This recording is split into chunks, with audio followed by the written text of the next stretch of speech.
महोत्सव मनाएंगे। कल आपने देखा कि पश्चिम बंगाल में चुनाव का परिणाम आया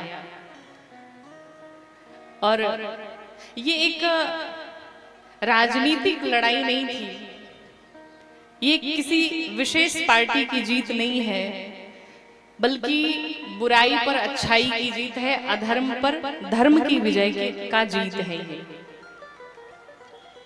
एक बात इससे हमें सीख लेनी चाहिए कि अब इस भारत देश में शासन उसी का होगा जो राम का होगा, जो सनातनी होगा, जो राष्ट्र के प्रति जिसके हृदय में प्रेम होगा, जो राम का प्रेमी होगा। आप लोग शायद गए होंगे कि नहीं गए होंगे, अभी हम लोग 2025 में जाकर के बंगाल में कथा करने गए थे। बड़ी बुरी स्थिति थी महाराज, और स्थिति ऐसी थी कि ये सुझाव दिया जाता था, सजेस्ट किया जाता था कि मंच से जय श्री राम नहीं बोलना है। हमें तो ऐसा लगे कि हम कहीं लंका में तो नहीं आगे कथा करने के लिए। ये स्थिति बनी पड़ी थी कि हम जय श्री राम भी नहीं बोल सकते थे। जय श्री राम अगर कह दिया तो कथा ही बंद हो जाएगी।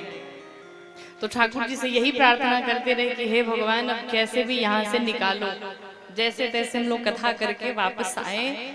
और मन में यही राघव जी से प्रार्थना थी, माँ आदिशक्ति से प्रार्थना थी कि अब तो बंगाल में कथा तभी होगी जब पूरा बंगाल भगवामय हो जाए। और श्री राघव जी ने खूब कृपा की, ठाकुर जी ने खूब कृपा की। ये बात सभी के लिए है कि किसी को भी अहंकार नहीं पालना चाहिए, वो हम हो या आप हो।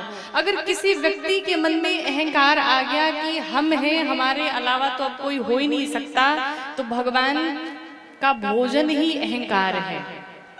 वो अहंकार को ही अपना ग्रास बनाते हैं।